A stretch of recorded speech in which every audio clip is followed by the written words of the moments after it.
chapter 2. Where we've been at so far and what we know of what we've covered is that James is Jesus' little brother, one of his little brothers.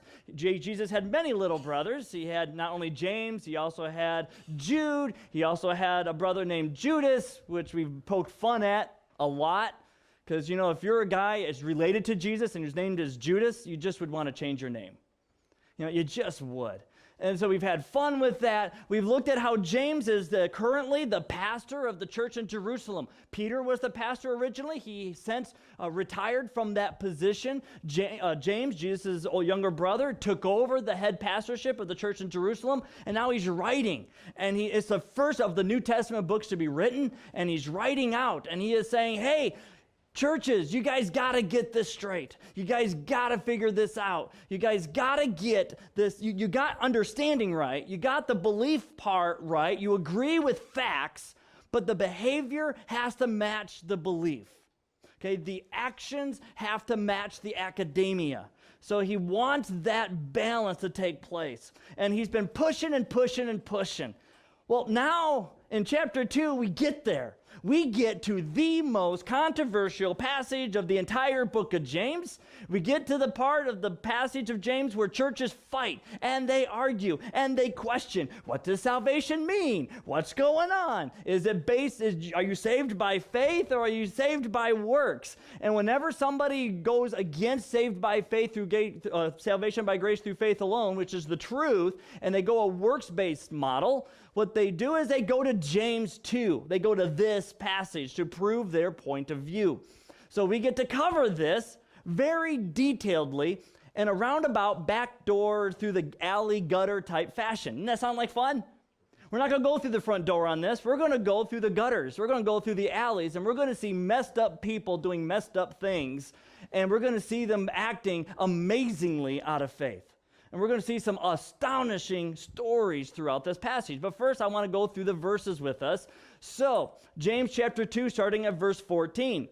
What good is it, my brothers, if someone says he has faith, but does not have works? Can his faith save him?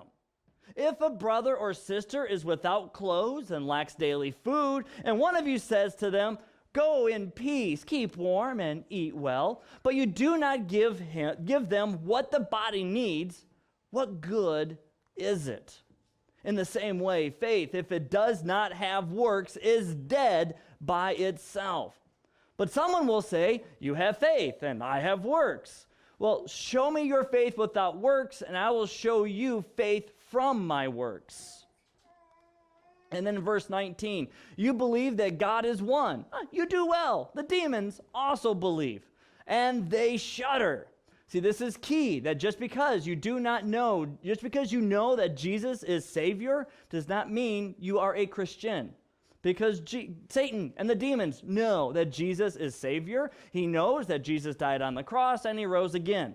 And so there's a difference in this word of belief. It's not just agreeing with a set of facts, which I think is what the problem with many churches are today, is they think that if you just believe, meaning you confess certain truths, now you're a Christian, and the Bible doesn't quite line up with that.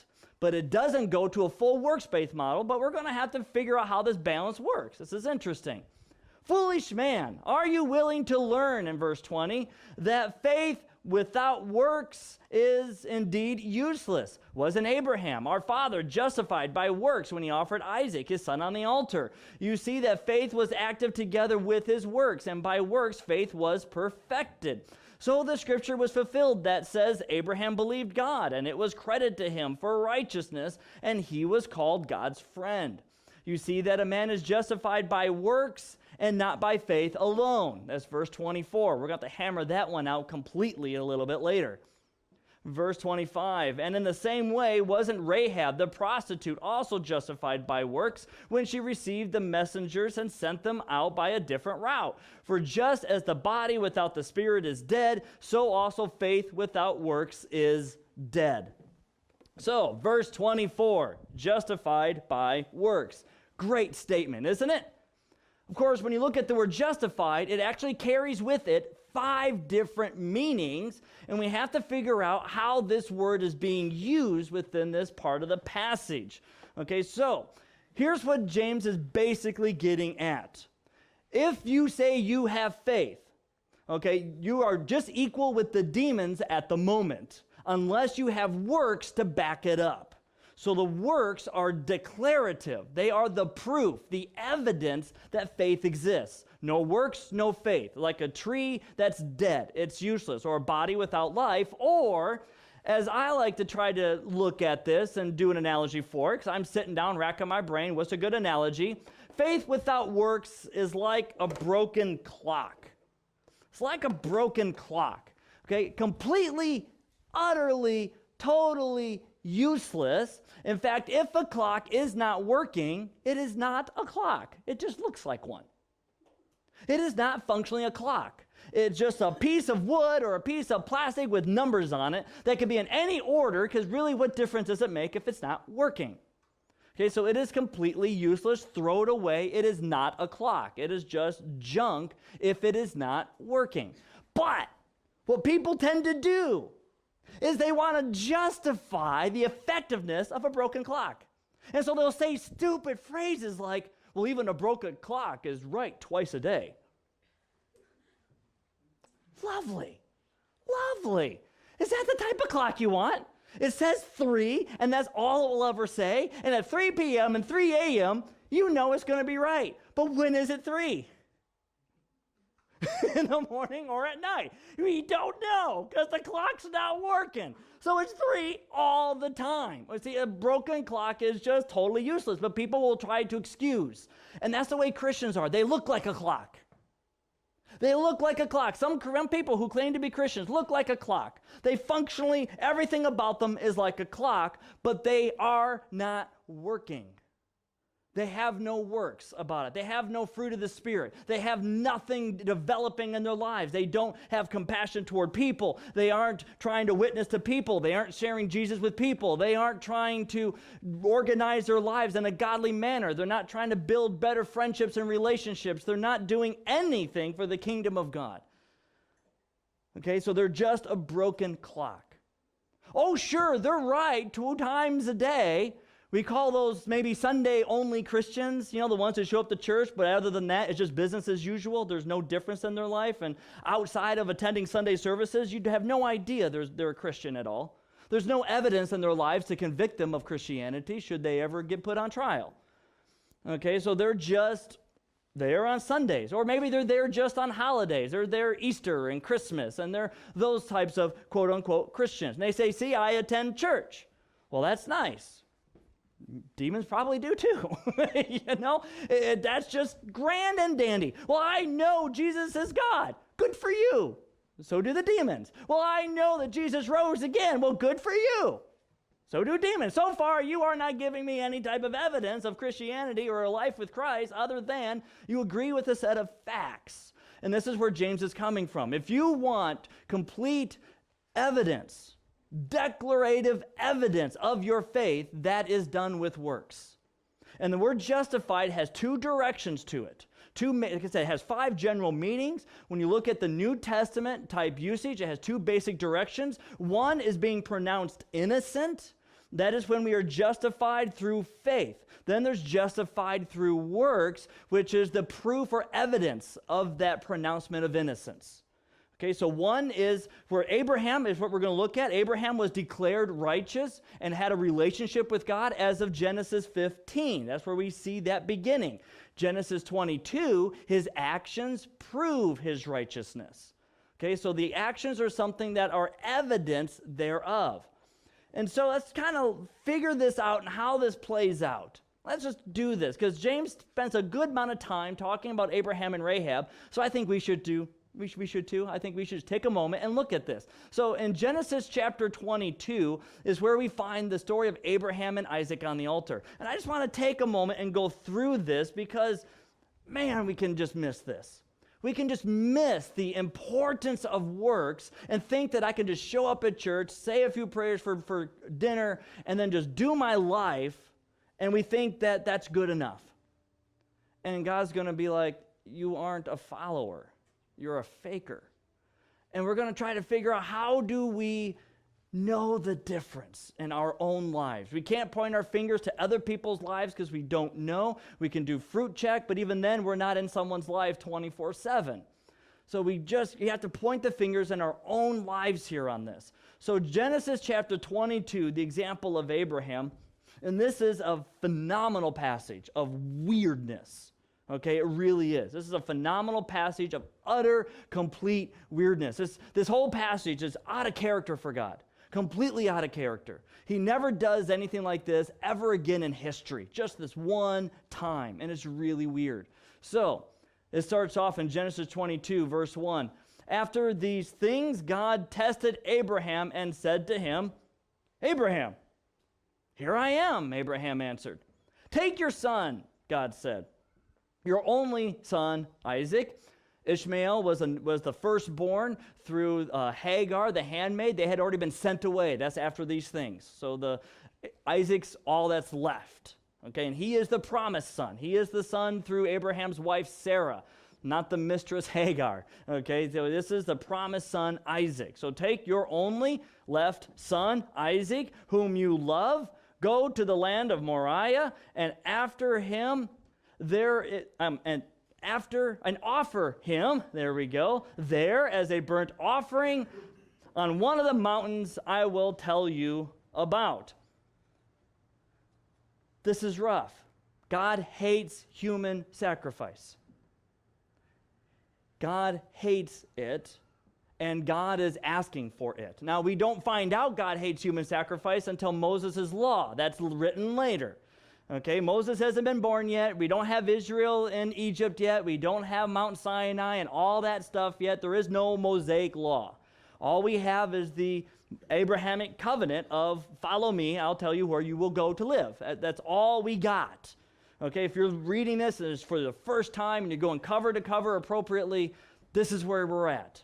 God asking something really weird. Okay, asking something really weird. He is saying, go take your son whom you love. You've played with him. You've gone outside to throw catch with him. You've wrestled with him. You've kissed him goodnight. You've watched him grow up. I want you to take him, and you're going to do a burnt offering. A burnt offering is done by disemboweling the person or the creature of which you are sacrificing, dismembering it, and then burning it to ashes. Do this to your son. Out of character for God. Totally weird. Anyone who knows nothing about the Bible comes to this passage and they are going to be in shock and horror. Who is this God? He sounds like a jerk. Who is this God? What is he doing? What is going on? Take your son whom you've raised and taught and slaughter him. So, verse 3, Abraham got up early in the morning. Sometimes I wonder if he got up early because he had a hard time sleeping. You know, when you have something heavy on your mind and you have something you're not looking forward to, sleep can be just a challenge. And then he's laying in bed, tossing and turning, and the sun begins to creep in the horizon, and the sky goes from blackish dark blue to a little bit of orange into the distance. A little bit of red begins to come up over the horizon, and his heart sinks. His pulse increases. He knows what's coming, and he gets up. And he trusts God. He trusts God so much. And he gets up and he saddles his donkey and took with him 2 of his young men and his son Isaac. He split the wood for a burnt offering. Just imagine this moment. He's there's the wood, and with every axe swing, with every chop of that wood, an hour closer of what's going to happen is taking place. With every chop of that wood, he's going to be laying his son upon. With every chop of that wood, images, reflections, concerns, trust for God, yet concerns running through his mind. So he chops up the wood for the burnt offering. and set out to go to the place God had told him about. Got everybody together, and then they went. And on the third day, let's pause there for a moment. He traveled for how long? How many days? 3 days. If you had 3 days left with your child, what would you talk about? He has 3 days left with his child. This is it. This is the end of the road. He trusts God that God will somehow give him his son back. He trusts that. He lost his homeland. He trusts God for a new land. He lost his wife twice, and God brought her back twice. So he's trusting God that he'll bring his son back, but he has no idea what this is going to look like. Somehow maybe he'll resurrect him. Somehow maybe something, maybe he'll provide something. He doesn't know. He just trusts God. He trusts him completely, but he knows that he has this journey, and 3 days is all he's got left. And so he is talking with his son and talking with the people. So on the third day, Abraham looked up and saw the place in the distance. In other words, they've gotten there way too soon. 3 days wasn't enough. He looks into the distance, and that's where he gets a moment of no breath. Just, there it is. There it is. Way too soon. Way too soon. And Abraham said to his young men, "Stay here with the donkey. I want time alone with my son. I want one last moment with him. I want one more time with him. Stay here. We're going to have alone time. And I and the boy, we're going to go over there, and we're going to," what word? Worship. Worship. Worship as a concept has 3 elements to it. It has an element of awe, which means if you're going to worship, you worship that which has the most authority and importance in your life. For some people, that's themselves. But you worship that which has the most authority and the most importance in your life. So you worship with awe. The second element of worship is that you're going to worship with this type of dedication, because you're dedicating yourself completely to the cause of that which you are worshiping. And then thirdly, there's sacrifice. Always worship involves sacrifice. Sacrifice of time, sacrifice of money, sacrifice of energy, sacrifice of something. Usually in the Old Testament times, the first fruits, the best you have of your animal and flock. So Abraham tells everyone, "My son and I are going to go off in the distance. God is the most important thing in my life. We're going to go there. We're going to worship him. We're dedicated to him, and we're going to sacrifice. We're going to have to give up something for God. We're going to worship. And then somehow we will come back to you." Some people look at that wheel and they'll say, "Hey, it's plural. That means Abraham completely believed that he would come back, and he would come back, the 2 of them." And it could very well be that. Or it could just be that he's looking at his son saying, "We're going to go and we're going to come back." And he just is shooting in the dark. I know Hebrews chapter 11 says that Abraham was totally prepared to kill his son and believed that God would resurrect his son. That doesn't have to be that same day. So he's going off, and they're going to worship together. Verse 6, Abraham took the wood for the burnt offering. He takes the wood for the burnt offering, lays it on his son Isaac. How hard this must be. Carry this. And pretty soon he's thinking, this wood's going to carry you. What I'm laying upon you, in just a matter of hours, I'm going to be laying you upon it. And he lays the wood upon Isaac, board by board, log by log. And he laid it on his son, and in his hand he took the fire and the sacrificial knife, and the 2 of them walked on together. And now we get the only recorded conversation between Abraham and his son Isaac in all of Scripture. Isaac spoke in verse 7 to his father Abraham and said, "My father." And he replied, "Here I am, my son." Isaac said, "The fire and the wood are here, but where is the lamb for the burnt offering?" This is an amazing statement, because this is pre-Mosaic law. There is no description yet to this point of what an offering is to look like. The law has not been given, and yet Isaac knows a lamb is involved, which means pre-Mosaic law, pre-Exodus and Leviticus and Numbers and Deuteronomy, pre-all of that, Isaac knew what it took to do a burnt offering. Abraham knew, and he had taught it to his son, and his son desires to follow God. God, if we're going to worship, where's the lamb? If we're going to worship, where's the lamb? I want to obey God, and it looks like we're not. What are we doing?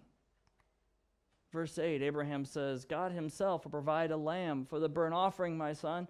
And the two of them walked on together. In other words, God's going to have this figured out. I don't know what this is going to look like, but God is going to have this completely figured out. Verse 9, when they arrived at the place that God had told him about, Abraham built the altar there and arranged the wood. What an interesting place. Abraham gets there.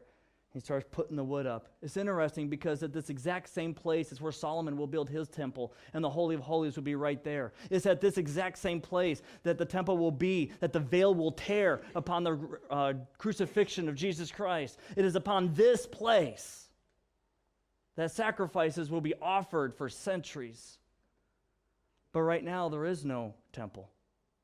At this point, there is no altar. There is none of that. Abraham's doing it first, and there's no lamb, just his son. Just his son.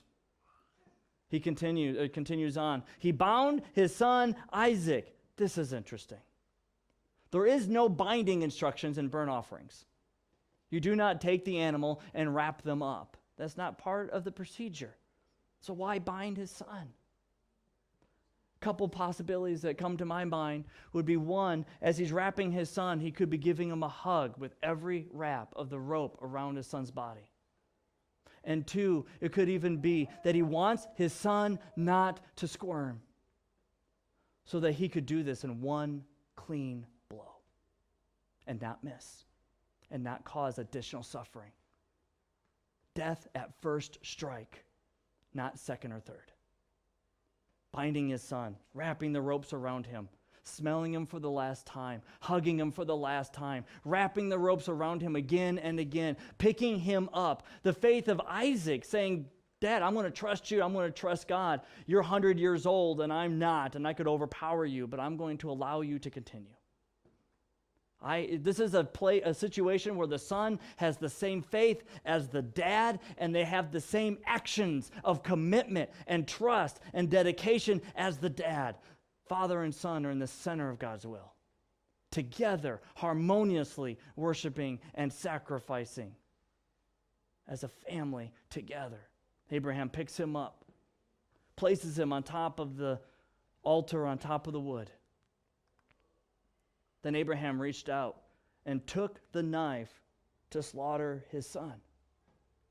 This is where Abraham looks upon his son, and his son looks upon him, and their eyes meet for one final gaze. Tears flowing down both their faces. The son turns his head and closes his eyes. Abraham, knife in his hand, holds his breath. I could not imagine any dad being able to breathe at a time like this. Holds his breath, raises his hand in the air, closes his eyes. He cannot even bear to watch what he's about to do. And then the nod, the yes, this is it. You just get to that point where you decide, this is it. And you go through with it. Blocking everything else out. Everything goes dim. The sound of all the birds quit. The sound of the wind and the leaves quit. Everything goes mute. And the arm in the air is ready. And he begins to thrust, and suddenly an angel calls out, Abraham! And Abraham gasps out loud and stops. Yes, here am I. Here I am. And the angel of the Lord said, do not lay a hand on the boy or do anything to him. For now I know that you fear God, since you have not withheld your only son from me. You fear God more than me. Let me just say something honest here with you. The person in your life whom you love the most is in the position to be the most tempting to be an idol. The person whom you love the most is in a prime candidate position to be an idol in your life for you to love and to sacrifice for more than God. I have met many a woman and many a man who have dated losers, who have dated deadbeat people, and they have dated many people that they should have no business in a relationship with. But they say that God brought them into my life, and they try to sound all holy and biased and pious, but really what they're doing is they're loving this relationship and this person more than what God has set in store for them. And they would rather be with the wrong person than to be single with God.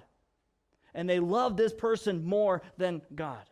I know people that say that if I commit my life to Christ and follow Him, my family will disown me. My parents won't talk to me. And then they would rather love their family more than God.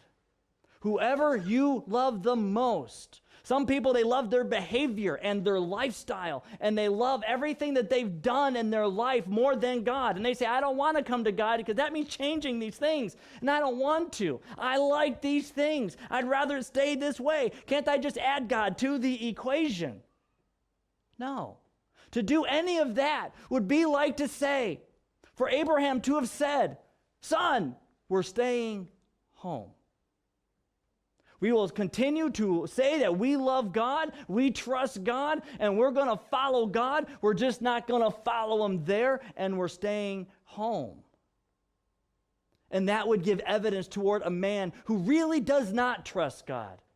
Evidence toward a man who really did not follow God, who God was not first in his life.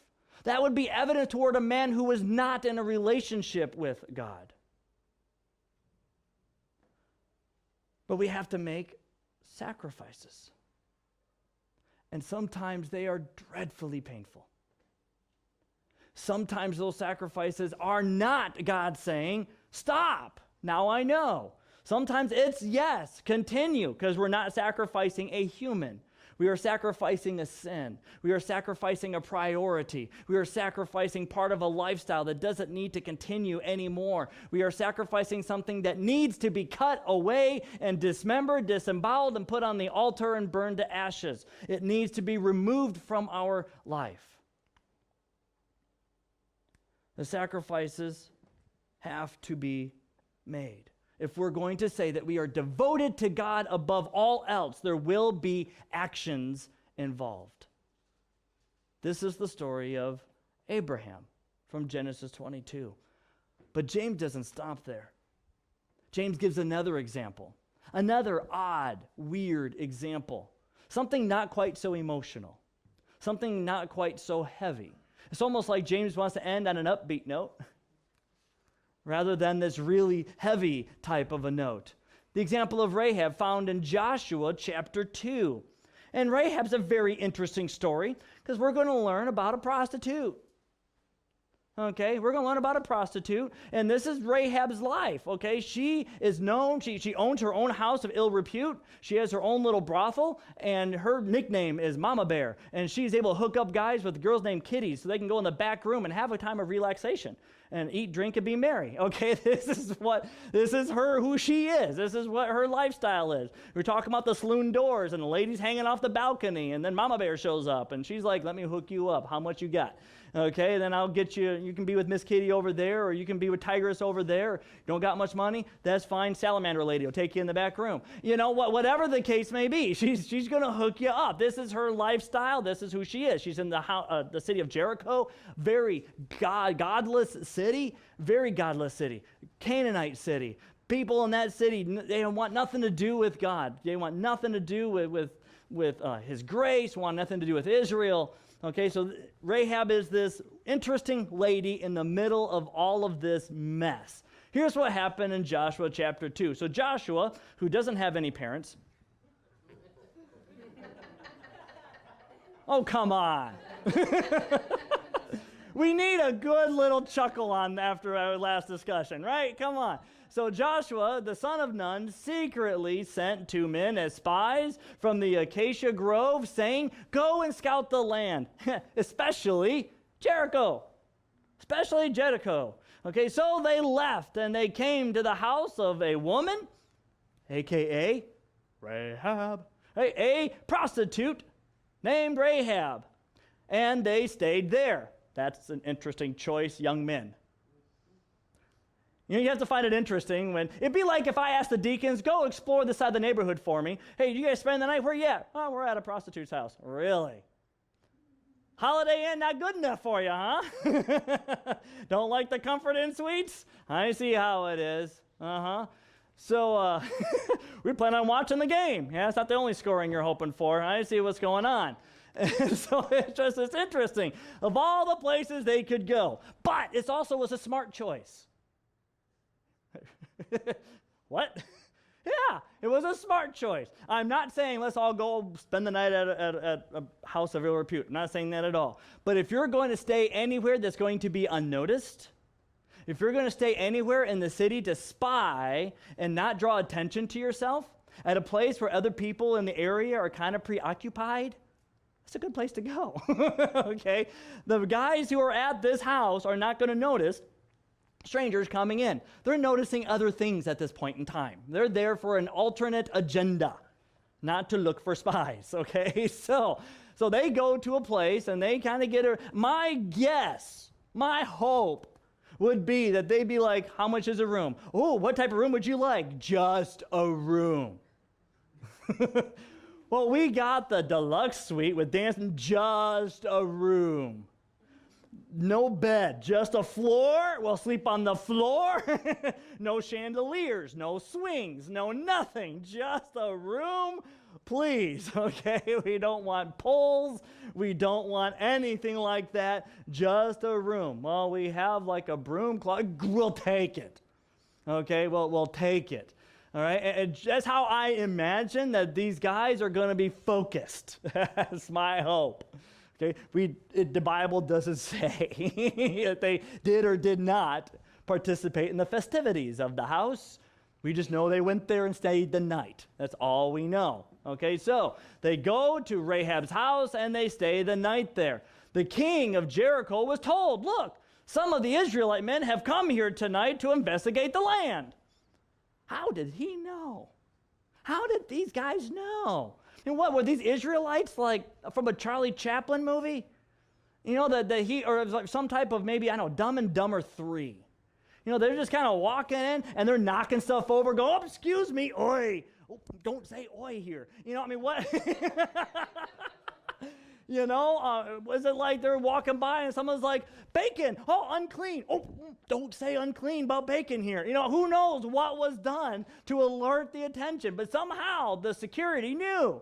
They're like, Israelites, they're here. And they go and they tell the king that the Israelites are here. So the king of Jericho sent word to Rahab. Somehow he knew. Well, if Israelites are here, he's after our fine Canaanite women. Because that's what they're really going to want. I mean, why would he go to Rahab of all places? Maybe the king is that smart. And knowing, where would you hide in a city of your enemy? Brothel. Why not? Absolutely a brothel. People are half drunk there anyways. Okay, so why not a brothel? So the king sent word to Rahab and said, bring out the men who came to you and entered your house. Maybe they even saw the Israelites going in there. Maybe the Israelites entered the prostitute house kind of something like this. Do we really want to? Yes, going, okay. And they're like not looking at any of the ladies. You know, they're like, hi, Miss whatever you're, yes, we would like, Mama Bear, that's nice. So we were wondering, do you have a room up there? Oh, yeah, okay, do you have a different room? You know, maybe they're all shy and embarrassed, and everyone's like, they are not from around here. They do not belong. Let's tell the king. We saw two weirdos at that place. Okay, one commentator suggested that they did sleep with women and that they noticed the circumcision. And then the prostitutes told the guards who told the king. And so that is one possibility. But I prefer the covering your eyes and acting weird part. That's just kind of where I'll plant my flag. Okay, so nevertheless, somehow, the Bible doesn't tell us how. That's all right. The king sent word to Rahab, bring them out of your house, for they came to investigate the entire land. We know of their conquests. We know how they are wiping out cities. We know how they are devastatingly a powerful army. And if they're here, it's because they're here to figure out whether we can be conquered, get them out here so that we can, well, kill them, so that they cannot report back to their masters or to their leaders. But the woman had taken the two men and hidden them. That's cool. You know, maybe this big old brothel was called Le Millennium Falcon, and that they had this nice little trap door thing you can just slide under, and the Wookiee can stand on top of it. You know, the lady who doesn't shave, and so she stood on top of the trap door, and it's like, do you know where those men are? No, never mind, ma'am. We'll go somewhere else. And meanwhile, the men are somehow hidden in this place. Okay, it's just really, really neat. Maybe they're on the roof. They're just hidden. They're someplace. But just maybe. Okay, just kind of fun that she hid them. So yes, the men did come here. Rahab says they did come here to me, but I did not know where they were from. In other words, don't kill me. I'm just an ignorant little, like my legs. That's pretty much all she's able to do. I'm all body, no brains. I have the perfect figure, but I can't read, the average cheerleader. And so she's just kind of, wow, only a couple people appreciated that one. And so there she is. She's like, really? But at nightfall, when the gate was about to close, the men ran out, and I didn't know where they were going. Chase after them quickly, and you can catch up with them because the gate still hasn't fully closed yet. It's in the process of closing. You got those big old troll monsters just kind of pushing the gates of Mordor closed, and they're just kind of working their way around. And so thank you for the two people who caught that. And so the gates are closing. They're not closed yet. Go ahead, run out there. And like an episode of the Keystone Cops, right? Those are for the older people. Okay, what she had actually done, Joshua tells us, is that she had taken them onto the roof, hidden them among the stalks of flax, and then she had arranged on the roof. So she had made a nice little fort for them to hide them. The men pursued them along the road to the fords of the Jordan, and as soon as they left to pursue them, the gates were shut. It's like an episode of Keystone Cops, because now they're running every which direction, trying to get out the gate. They get out the gate, and they go, where are they, where are they, where are they? They're not here. Turn around, gate shut. Oh, darn, now we got to wait till morning. Okay, because once the gates are closed, you don't reopen them for anybody. So if you're stuck outside, you're spending the night outside. Okay, so now they are gone. They can't report back to the king, nothing, because, there's not good cell reception outside the city. Okay, so ultimately, that is the story of Rahab. Really, really bizarre story. There's more that happens with the story. She ends up telling the people of Israel, I believe you're God, I know you're God, and I know your God is using you to do amazing things. Basically, she ends up confessing a little bit later that, hey, I know you're going to come here. I know you're going to destroy the city. I know you're going to burn my house to the ground. I know you're going to burn my job to the ground. I know you're going to come here and you're going to do everything. I'm just asking that as I'm helping you, help me, let me live. Let me live. And they say, you got it. Okay, it's just a very interesting story because what we have is Rahab committing sin of lying to help someone. And she's considered a woman of faith. The sin is not condemned. It's not condoned. Her faith is condoned. Her actions of hiding the people are condoned. Okay, her actions, all of that is there. But it's interesting that she had actions for her faith. She didn't just say, I believe God is using Israel, and I believe God is a real God. I believe he's really in control. She didn't let it stay there as a mental activity. Instead, she chose to get involved in the will of God, even when that meant her entire lifestyle changing. Because think what it would be like for her after this. Her house and business burned to the ground. Now she's able to start anew. Now she's able to leave that whole lifestyle behind. But you know how awkward that is to leave something like that behind? Because it's interesting how people love to bring that up. What do you mean you're wanting to help with something regarding the will of God? Didn't you make a living lying on your back?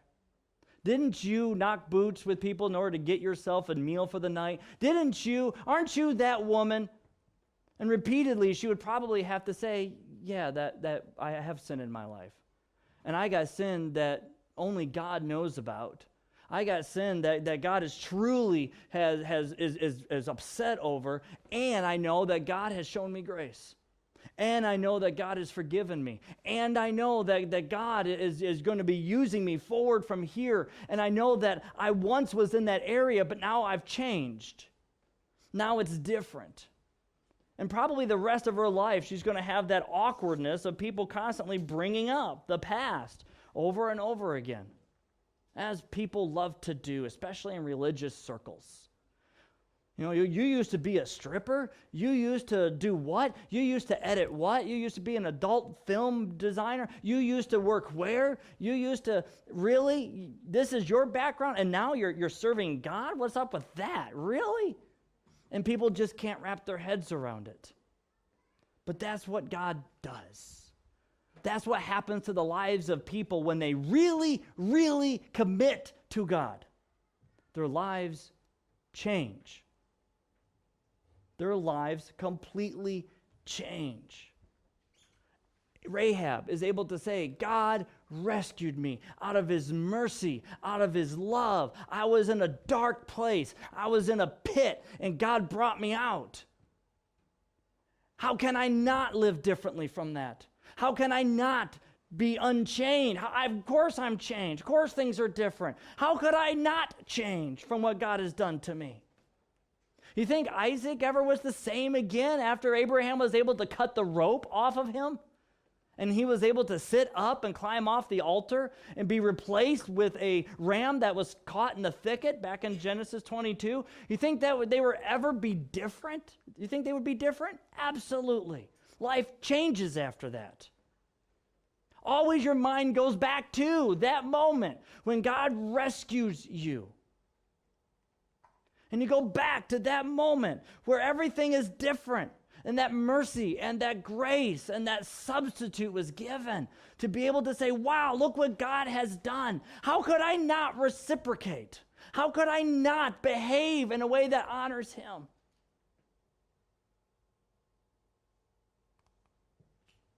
This is what James is talking about in chapter 2. This is what he is talking about.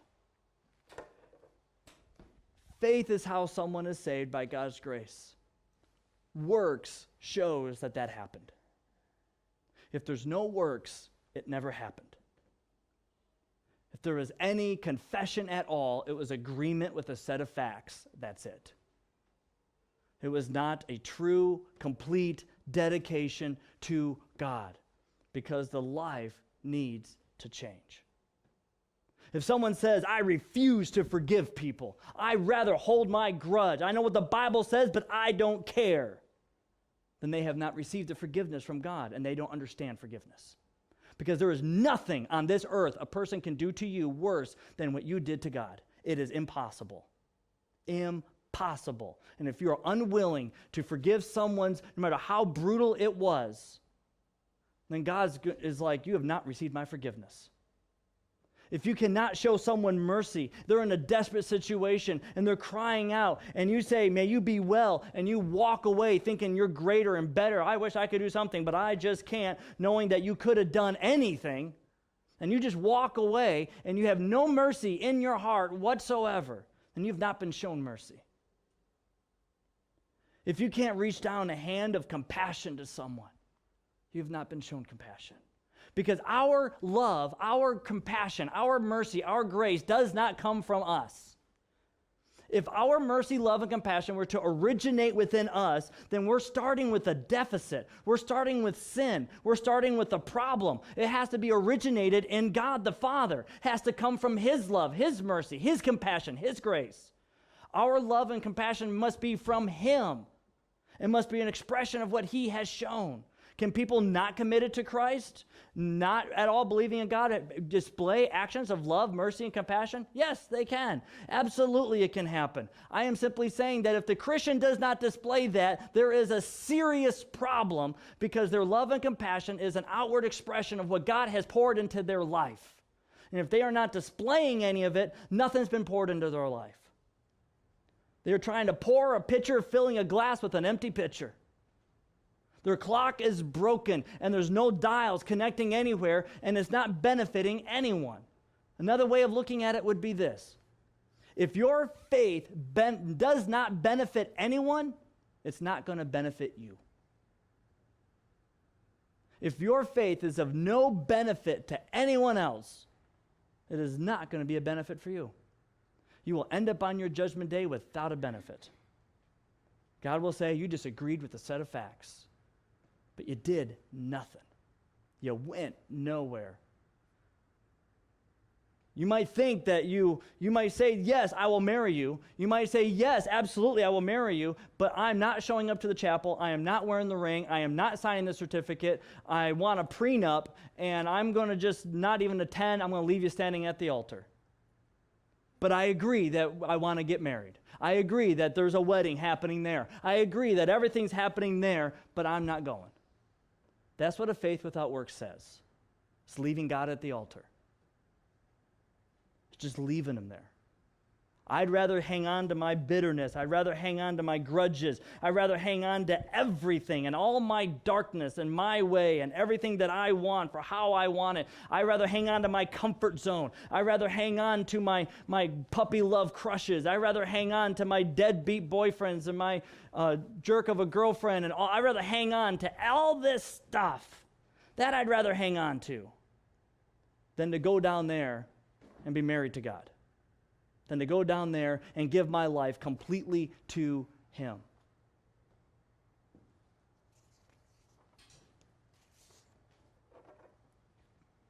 Here's what I'm hoping for us today.